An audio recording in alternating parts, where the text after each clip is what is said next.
Ya, pemirsa Sultan TV, Anda masih tetap bersama kami di Talkshow Bincang hari ini, di mana pada pagi hari ini kita masih berbincang bersama dengan Dr. Andes Abdul Jalal Suhaimi, MSc, selaku Ketua Umum Gerakan Pemuda Reformasi Indonesia atau GPRI Banten, tentang 21 tahun Provinsi Banten di mata para pemuda. Dan kita juga mau mengajak Anda yang mau berbincang-bincang dengan kita, yang mau menanyakan kepada Kang Jala tentang 21 tahun Provinsi Banten dan juga pandangannya, ini bisa langsung melayangkan pertanyaan Anda melalui kolom live chat, live streaming kita di kanal YouTube Sultan TV. Dan masih bersama dengan Kang Jala di sini, dan yang pastinya kita masih ngomongin soal tadi sempat menyinggung juga soal kesempatan bagi masyarakat Banten, khususnya juga mungkin anak-anak muda Banten, untuk mendapatkan pendidikan supaya ya mereka juga bisa bersaing ke depannya di mata Indonesia atau di mata dunia juga gitu. Dan mungkin sebelum kita ngomongin soal masyarakat Banten secara umumnya, sejauh ini kan banyak yang menganggap kalau Provinsi Banten ini masih lumayan cukup terpisah dan lumayan cukup timpang di antara Provinsi Banten bagian utara dengan bagian selatan. Nah, ini pandangannya seperti apa nih antara masyarakat yang bisa dibilang di Banten Utara dengan selatan, dengan indeks pembangunan manusianya sudah seperti apa? Baik, betul.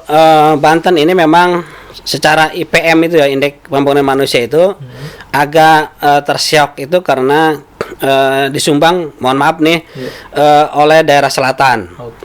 Nah, daerah selatan itu kan memang wajar karena agak tertinggal itu karena memang soal akses dan aset. Keterbelakangan kemiskinan itu sebetulnya kan karena sejauh mana menguasai akses dan juga menguasai aset. Nah, akses transportasi, kemudian juga akses mobilitas ekonomi dan lain sebagainya, itu kan kebanyakan di utara. Untuk di Banten ini.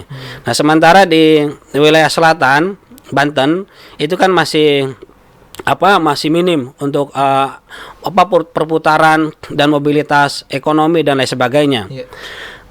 Tentu saja Provinsi Banten harus juga melihat bahwa jangan biarkan misalkan daerah Banten Selatan, ada Kabupaten Pandeglang dan juga Lebak, itu terus menjadi, mohon maaf, penyumbang terhadap angka pengangguran, angka kemiskinan, dan juga tentu saja IPM-nya yang rendah di Banten. Nah, apa yang harus dilakukan oleh pemerintah Provinsi Banten? Itu harus ada rela hati, misalkan masyarakat di utaranya, kalau pembangunan provinsi itu banyak kemudian dialihkan atau disedot ke wilayah selatan.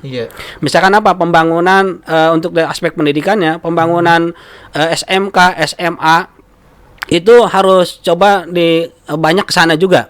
Satu kecamatan, satu SMA, satu SMK, itu kan di selatan luar biasa itu. Karena dari sisi geografis juga luas, jauh gitu ya. Nah, dengan pemerintah Provinsi Banten yang punya kewenangan dari aspek pendidikan di sektor pendidikan menengah, coba pelan-pelan akses pendidikan itu lebih diperbanyak di wilayah selatan. Gitu. Nah, itu dari aspek pendidikan. Aspek kesehatan pun, nah ini karena apa? Aspek kesehatan itu kan ngomongin soal angka harapan hidup. Jadi orang sehat itu juga harus diberikan aksesnya. Misalkan apa? Misalkan kalau harus ada rumah sakit yang lebih memadai di sana, disupport lah di sana gitu. Jangan misalkan rumah sakit hanya ada di wilayah perkotaan, tapi di wilayah selatan sana, misalkan di daerah Cileles, Gunung Kencana, Malingping, itu memang sudah ada Malingping, tapi daerah-daerah pinggiran-pinggirannya itu kan jauh ditempuh oleh masyarakat untuk mendapatkan akses kesehatan. Nah, saya pikir memang perlu ada kerelaan hati dari masyarakat utara juga, dan juga ada kesungguhan dari pemerintah provinsi juga untuk menggeser pembangunannya ke wilayah selatan. Jika memang ingin ada istilahnya itu keseimbangan antara selatan dan utara. Nah, khawatir dulu juga kenapa Banten juga berontak ingin menjadi sebuah provinsi karena dia merasa terbelakang, aksesnya rendah, asetnya juga kurang. Nah ini juga jangan misalkan mohon maaf misalkan di selatan juga dia merasa tidak diperhatikan, gitu kan oleh pemerintah provinsi Banten. Kalau dari aspek infrastruktur saya lihat sih wilayah selatan juga sudah mulai membaik. Khususnya dari jalan-jalan yang menjadi kewenangan provinsi itu sudah banyak yang dibangun dengan baik. Tapi aspek-aspek yang lainnya apakah masih saya pikir masih perlu sentuhan pemerintah provinsi Banten, Kang. Oke. Gitu. Apalagi kalau ngomongin soal Banten Selatan, ini kan kedepannya akan ada yang namanya tol Serang Panimbang gitu, yang ini juga membuka akses untuk masyarakat lebih mudah ke Banten Selatan. Dan ini kira-kira akan membuka potensi-potensi yang ada tidak, dan mungkinkah Provinsi Banten ini memanfaatkan hal itu untuk lebih banyak membangun masyarakat dan juga pembangunan-pembangunan di Banten Selatan? Ya. Nah, pembangunan tol Serang Panimbang itu salah satu terobosan pemerintah pusat dalam rangka membuka tadi ketertinggalan atau istilahnya itu ya, katakanlah ketertinggalan di wilayah selatan untuk bisa mendapatkan akses yang lebih baik. Tentu saja ini harus disambut juga oleh pemerintah provinsinya, kan. Misalkan dengan apa? Dengan jalan-jalan aksesnya. Misalkan exit tol Cikesal Boru atau Cipocok itu kan sudah harus dibuka. Yang saya tahu itu kan SK untuk pembebasan tanahnya dan pembangunan jalan tembus exit tolnya itu kan sudah dari 2020 oleh pemerintah provinsi. Tapi kan sampai saat ini itu pembebasan tanahnya belum ada, apalagi sampai pembangunannya. Nah, belum lagi ngomongin soal yang ke lebih selatannya lagi kan. Jadi harus berbanding lurus, misalkan pemerintah provinsi membangunkan jalan tolnya, kemudian provinsi itu membangun jalan akses keluar exit tolnya, dan kabupaten kota juga begitu, ya. Ada untuk jalur-jalur ya yang bisa dimanfaatkan. Jangan kemudian nanti ada jalan tol yang bagus tapi kemudian tidak memberikan dampak yang baik secara ekonomi maupun akses yang lainnya. Nah, ini perlu didukung, perlu disupport oleh pemerintah daerah baik provinsi maupun kabupaten kotanya agar ekonominya berkembang, agar mobilitas masyarakat baik berbagai aktivitas itu juga bisa dimanfaatkan dengan sebaik-baiknya.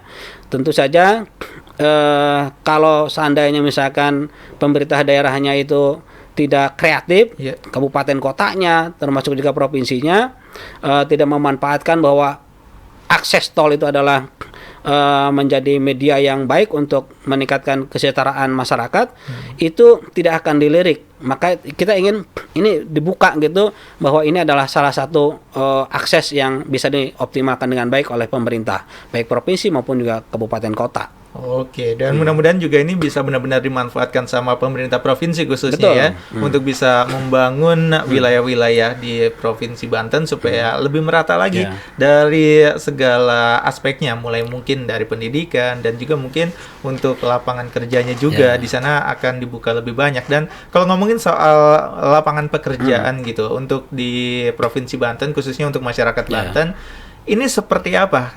Apalagi di tengah pandemi seperti sekarang ini banyak juga perusahaan yang katanya ada yang tutup, bahkan ada yang pindah gitu. Pindah dari Provinsi Banten ke wilayah luar Provinsi Banten. Dan juga mungkin kalau ngomongin soal kesempatan bagi masyarakat Bantennya, ini seperti apa menilainya?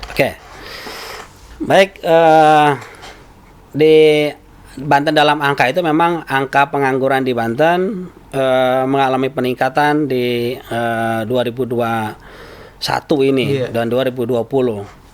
Hal tersebut saya pikir bukan wajar ya, bukan maklum ya, tapi wajar lah karena kondisi secara global kita sedang dihantam oleh pandemi Covid.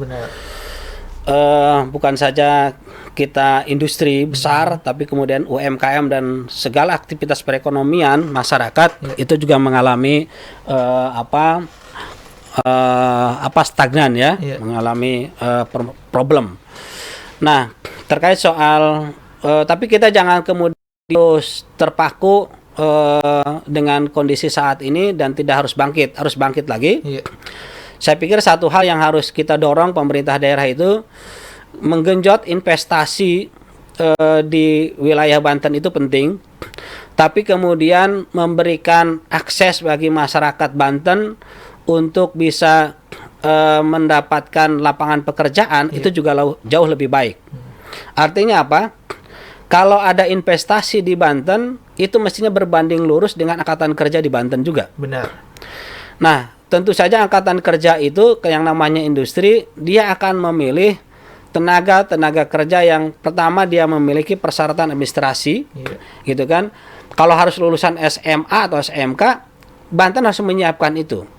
Kalau industri itu butuh keterampilan yang dibutuhkan, Banten harus menyiapkan keterampilan sesuai dengan dibutuhkan industrinya.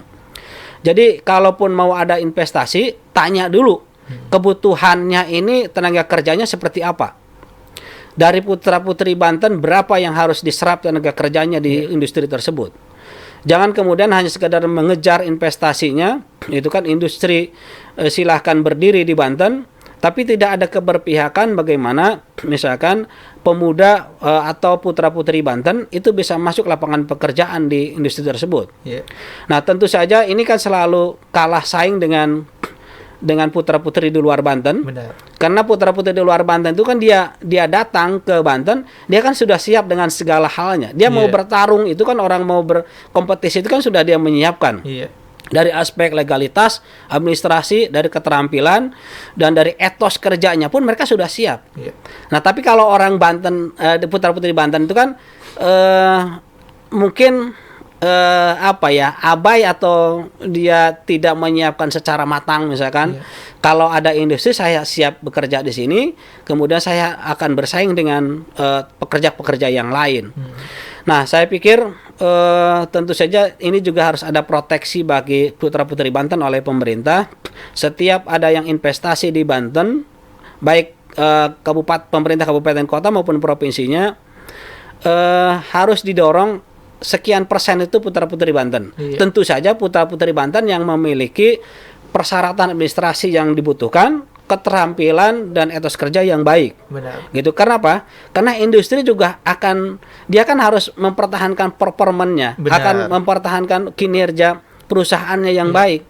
Nah, putra-putri Banten juga harus siap menghadapi dunia kerja itu.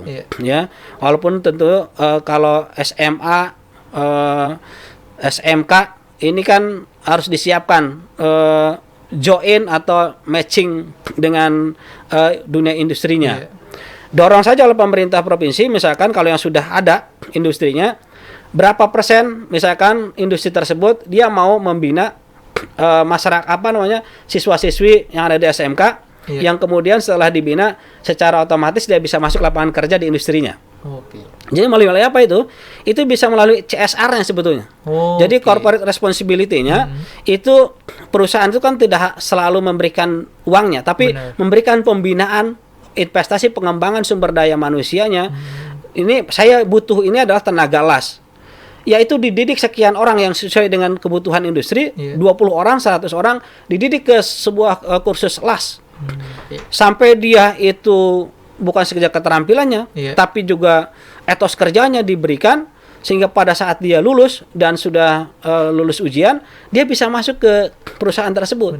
Kalau sekian perusahaan ribuan, saya pikir ratusan di Banten ini, satu perusahaan bisa mengangkat 10, 20, 100 putra-putri Banten yang punya etos kerja yang baik, yang punya keterampilan yang baik, yang dibiayai oleh CSR-nya perusahaan. Saya pikir tidak sulit itu. Benar-benar. Ya kan? Perusahaan itu tidak sulit untuk memberikan sedikit CSR-nya untuk investasi. Buat siapa? Buat perusahaannya juga. Benar-benar. Iya kan? Jadi dia mendidik masyarakat, menginvestasikan sumber dayanya, tapi bukan untuk orang lain, tapi untuk perusahaannya sendiri. Gitu kan? Pemerintah provinsi terbantu, masyarakat terbantu, perusahaannya juga terbantu. Nah, itu yang seperti itu yang belum terlihat dibangun kemitraan atau kebersamaan antara masyarakat, pemerintah dan juga dunia usaha. Iya, iya. Gitu. Ya, jangan juga kan putra-putri pemuda-pemuda di Banten itu dia bertempur sendiri mencari lapangan pekerjaannya. Ya. Ya, kalau dibiarkan begitu kasihan juga kan. Iya. Keinginan kita, cita-cita bahwa masyarakat Banten jadi provinsi itu harus lebih baik. Sementara kondisinya dia masih seperti yang dulu, Benar. itu kan kasihan juga. Benar-benar. Harus ada empati, harus ada proteksi dari pemerintah bagi masyarakat Banten yang punya prestasi, yang punya etos kerja yang baik, itu harus bisa disalurkan. Benar-benar. Gitu. Dan sebenarnya mungkin ada hubungannya juga dari regulasi pemerintah kali ya. Dimana kalau pemerintah khususnya provinsi ini sudah membuat regulasi di mana kalau mau ada investasi di Provinsi Banten harus membuka kesempatan kepada anak-anak muda yang ada di Banten untuk bisa mendapatkan lebih banyak kesempatan mendapatkan kerja di perusahaan yang mau berinvestasi, dan juga tadi khususnya kalau ada CSR gitu. Karena sejauh ini kalau ngomongin soal CSR biasanya perusahaan hanya ngasih berupa bantuan-bantuan gitu atau hanya pembangunan tapi tidak kepada manusianya gitu ya. Kalau sejauh ini sudah adakah regulasi yang seperti itu yang bisa mendukung hal tadi? Ya, kalau kita sering bertanya sih ke pemerintah, itu harus ada proteksi terhadap masyarakat atau putra-putri Banten. Itu katanya sebelum berinvestasi itu selalu juga ada obrolan seperti begitu. Tapi kemudian pada prakteknya apakah itu terjadi atau enggak, tentu saja ini harus dikawal gitu kan, baik oleh pemerintah, terutama oleh pemerintah gitu kan, agar komitmen dunia usaha yang berinvestasi di Banten itu sesuai dengan komitmennya akan memberdayakan masyarakat sekitarnya di Banten gitu. Nah, untuk investasi CSR ke sumber daya manusia agar memiliki keterampilan yang baik, tentu saja ini harus didorong juga oleh pemerintah daerah. Ya. Tidak sekadar kita himbauan kepada dunia usaha, tapi juga harus benar-benar bukan ditekan, tapi diberikan sama-sama penyadaran bahwa ini penting loh, bukan untuk kami, bukan untuk siapa-siapa, tapi untuk kita semua, bagaimana membangun Banten yang lebih baik. Tentu saja kan bukan hanya sekedar infrastrukturnya Banten itu dibangun yang lebih baik, tapi yang penting adalah sumber daya manusianya, gitu kan. Nah, kalau infrastruktur aja baik, sumber daya manusianya itu rendah, maka infrastruktur itu tidak akan berarti apa-apa. Benar. Gitu kan? Tapi kalau sumber daya manusianya itu dibangun dengan baik, orang pintar itu kan bisa kreatif, bisa inovatif, gitu kan? Dia bisa mencipta, gitu kan? Dia bisa mengabdi di situ, kan? Maka yang penting itu adalah pengembangan sumber daya manusia ini, terutama apakah itu dari tingkat dasar, pertama dan menengah sampai perguruan tinggi, itu penting. Ya, jauh lebih penting ketimbang membangun infrastruktur. Bukan berarti infrastruktur tidak penting, penting, tapi akan lebih penting adalah membangun etos, membangun sumber daya manusianya di Banten. Itu yang penting. Oke, dan ini menarik kalau ngomongin soal Provinsi Banten dan juga segala permasalahan yang masih ada gitu ya. Dan kita akan lanjutkan lagi perbincangan kita pada pagi hari ini, dan pemirsa Sultan TV, kita masih mau mengajak Anda yang mungkin mau bertanya-tanya pada pagi hari ini bisa langsung saja layangkan pertanyaannya melalui kanal YouTube Sultan TV, dan kita akan lanjutkan lagi nanti perbincangan kita bersama dengan Dr. Andes Abdul Jalal Suhaimi, MSc, selaku Ketua Umum Gerakan Pemuda Reformasi Indonesia atau GPRI Banten, tentang 21 tahun Provinsi Banten di mata pemuda Banten. Jadi pastikan Anda tetap bersama kami di Talkshow Bincang hari ini.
Ya, terima kasih untuk Anda yang masih tetap bersama kami di Talk Show Bincang hari ini pemirsa Sultan TV, di mana pada pagi hari ini kita masih ngobrol-ngobrol nih barengan sama Kang Jala ngomongin soal 21 tahun Provinsi Banten. Dan ini sudah masuk beberapa pertanyaan di kanal YouTube Sultan TV dan coba kita ulas dari beberapa pertanyaan yang masuk Kang ya.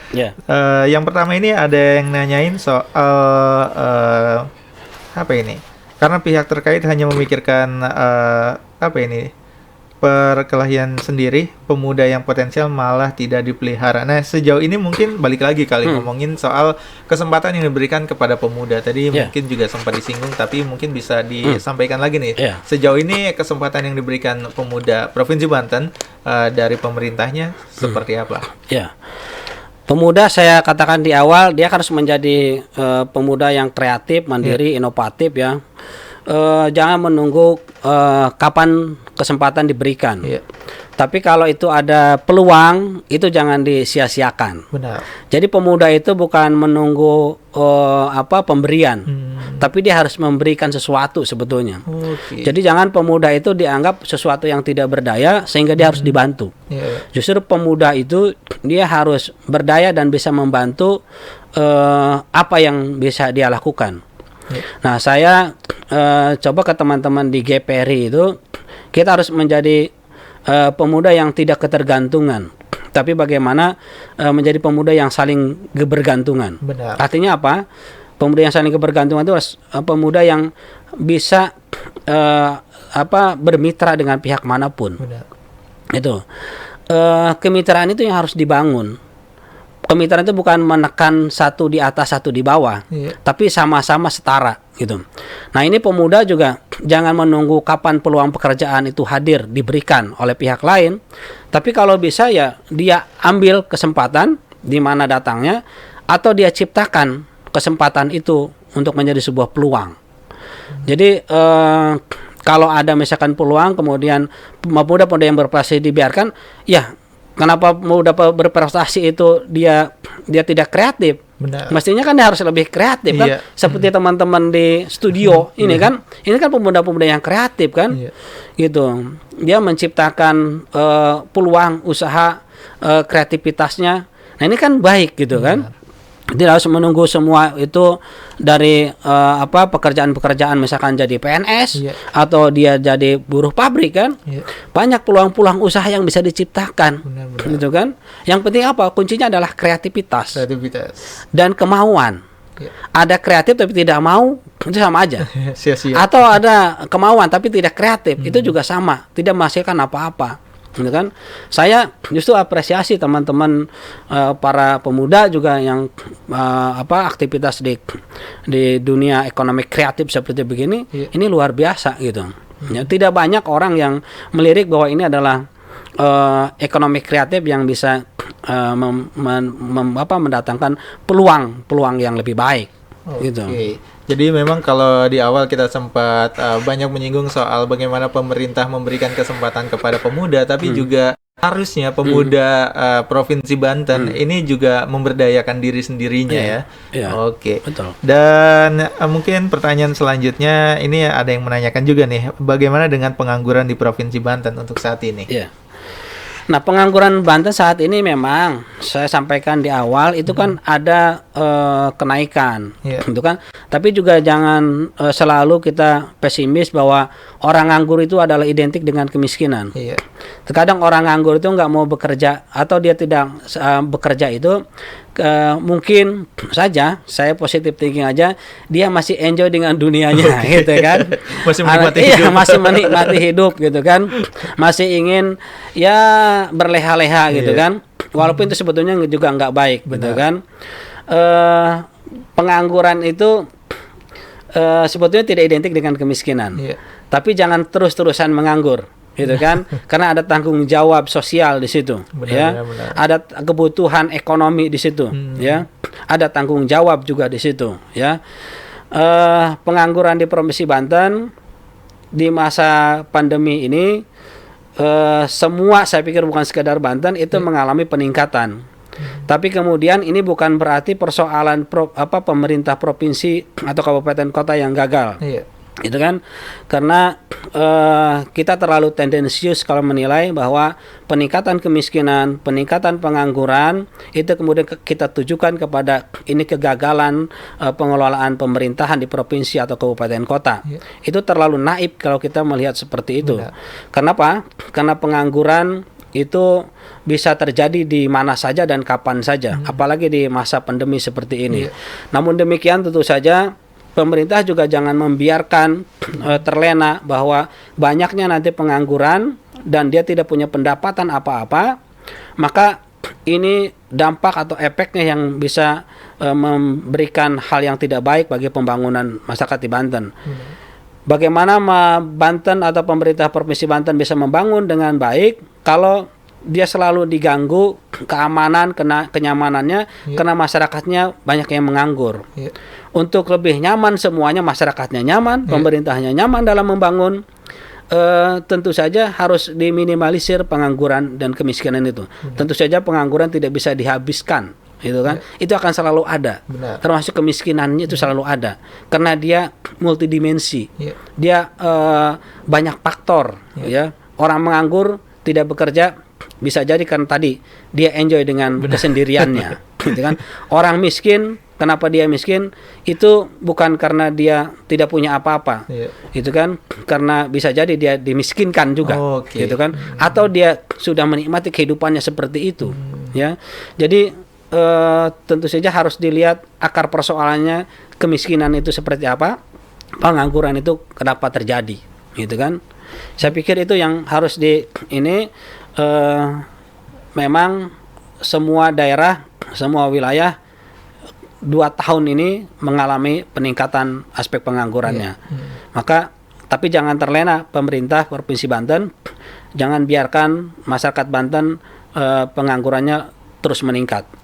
Harus ada terobosan, harus ada upaya. Tadi dari awal link and match antara kebutuhan dunia industri dengan sekolah juga harus terus dilakukan. Gitu. Dan tadi affirmative action dari pemerintah terhadap dunia kerja juga harus dilakukan. Dorong industri yang mau berinvestasi sekian persen harus putra Banten. Dorong industri yang mau mendirikan industri-industri di Banten harus menyediakan space untuk kelompok-kelompok atau UMKM yang bisa berjualan di industri tersebut. Nah, untuk itu bisa mengurangi angka-angka pengangguran. Tapi masyarakat kita juga harus mau. Jangan sudah dibuka peluang kerjanya, tapi nggak mau kerja di situ. Gitu. Yang penting saya jadi PNS nih, gimana caranya? Gitu kan? Berseragam dengan baik. Nah, itu kan tidak semua kuota PNS juga bisa diserap oleh semua pemuda-pemuda di Banten. Harus ada alternatif lain, harus ada usaha yang lain. Gitu. Saya pikir itu ya. Jadi pemuda yang ada di Banten khususnya ini harus bisa membuka peluang untuk bagi dirinya sendiri juga tentunya ya. Dan ini juga ada yang bertanya juga nih, provinsi santri katanya, kalau lagi-lagi dengar Banten korupsi, bagaimana Mang? Ya, jangan digeneralisir juga bahwa ada kasuistik kan, hibah ponpes untuk pesantren, ada oknumnya kemudian itu generalisir bahwa itu adalah kesalahan semua orang, semua pesantren, semua santri, semua kiai, pemerintah. Jadi jangan juga kita itu seperti melihat dengan kacamata kuda, gitu kan? Kita harus juga objektif, gitu kan? Ya yang salah dia jangan ditolerir. Emang ada oknum-oknum yang bisa salah prosedur, apakah dia juga memang salah dalam pengambilan keputusan, dia juga menyimpangkan amanah, itu ya ada ranahnya penegak hukum. Tapi kemudian kita juga harus tetap mensupport bahwa pendidikan pondok pesantren, pembangunan pondok pesantren itu harus tetap eksis, harus tetap jalan, gitu kan? Ini kadang-kadang kita itu kalau ada kasus itu selalu mengeneralisir persoalan, tidak memilah dan memilih ini kenapa terjadi dan apa yang treatment harus dilakukannya. Banten ada kasus ini kemudian Banten kira-kira heboh, kemudian ini Banten menjadi jelek, menjadi buruk, kan nggak begitu juga, ya. cobalah jernih misalkan memandang, berpikir bahwa oh itu biasa, bukan biasa tapi itu adalah oknum. Memang kita tidak mentolerir semua misalkan praktek-praktek yang tidak baik itu, ya. Makanya kalau mau melahirkan kebijakan, keputusan, tindakan yang baik itu ya harus oleh orang-orang yang baik. Benar-benar. Gitu. Ya kota santri kemudian jangan dicemari karena ada satu kasus kecil, gitu kan, yang itu oleh oknum. Benar. Kecil itu karena oleh oknum, kemudian menstigmatisasi bahwa Banten ini daerah yang korup. Benar. Saya pikir kita ya tidak melihat dengan kacamata kuda seperti itulah. Benar. Gitu kan. Banyak hal yang positif, banyak hal yang baik, itu harus disupport, tapi ada yang kekurangan, ya kita harus ingatkan, gitu kan. Kita harus perbaiki bersama-sama. Kalau menginginkan perbaikan, bukan sekedar kita terpaku berharap kepada pemerintah semata, tapi kita, masyarakat, kalangan pemuda, tokoh masyarakat, bahu-membahu, ayo, ini pemerintah Provinsi Banten, atau Banten jadi provinsi ini, milik kita semua, dan harus kita bangun bersama-sama. Sudah tidak zamannya lagi kita mengandalkan perubahan itu kepada per sektor, kepada pemerintah, eksekutif, legislatif. Tapi tokoh masyarakat, pemuda dan segala macamnya itu harus bahu-membahu gitu. Gitu ya. Memperbaiki bersama-sama. Itu Kang Biar. Oke. Dan sebenarnya menarik banget gitu ya kalau ngomongin soal Banten yang sudah menginjak usia 21 tahun dan juga masih banyak permasalahan yang belum sempat kita bahas juga gitu, tapi karena keterbatasan waktu. Dan mungkin terakhir nih Kang Jala, apa yang ingin disampaikan di usia 21 tahun dari Provinsi Banten ini, dan mungkin juga harapannya ke depan untuk Provinsi Banten dan juga untuk masyarakat Bantennya, khususnya untuk pemuda Banten. Pertama gini, saya melihat perlu terus ditingkatkan sinergitas antar OPD di Provinsi Banten, ya. Antar dinas di Provinsi Banten jangan jalan sendiri-sendiri. Ini kan sebetulnya kan sama-sama tujuannya kita ini mau kemana. Nah, poksinya saja atau tusinya saja yang berbeda. Kalau tujuannya sama, ya tentu saja harus berjalan beriringan. Sinergitas itu harus terus, jangan lelah untuk terus dilakukan oleh semua OPD. Gitu kan. Nah, kemudian sinergitas antar provinsi dan kabupaten kota pun ini juga harus terus dilakukan, ya. Jangan antar bupati, wali kota dan gubernur itu jalan masing-masing juga. Kan kita ini satu, membangun apa? Membangun masyarakat Banten. Ya kan? Hanya tupoksinya saja dia ada di kabupaten kota dan ada di provinsi. Tapi untuk siapa sih mereka itu membangun? Untuk masyarakat. Kalau itu memang untuk masyarakat, jalanlah beriringan, jalanlah bersama-sama. Saya bukan melihat misalkan ada ketersumbatan. Ya mungkin saja secara kasat mata kita lihat kok ini agak susah ini sinerginya. Saya pikir udahlah, ego sektor, itu nggak usah diperlebar jurangnya, tapi kita sama-sama masyarakat Banten harus dibantu, ya. Kemudian ini Kota Serang sebagai etalasenya ibu kota provinsi, saya pikir harus lebih dipercantik, ya. Pembangunannya harus lebih berbeda dengan kabupaten kota yang lain. Itu andil provinsi juga harus masuk di situ, gitu kan? Karena melihat APBD kota ini kan sangat kecil. Sementara Kabupaten Serang ada di Kota Serang, Kota Serang yang ada di sini, provinsinya ada di sini. Semakin kalau tidak ditata dengan baik, tidak dibenahi dengan bagus, maka akan semakin semeraut. Transportasinya, lalu lintasnya semakin macet, sampahnya semakin menumpuk, gitu kan? Dan kebanjirannya juga sebegitu, ya, di Kota Serang.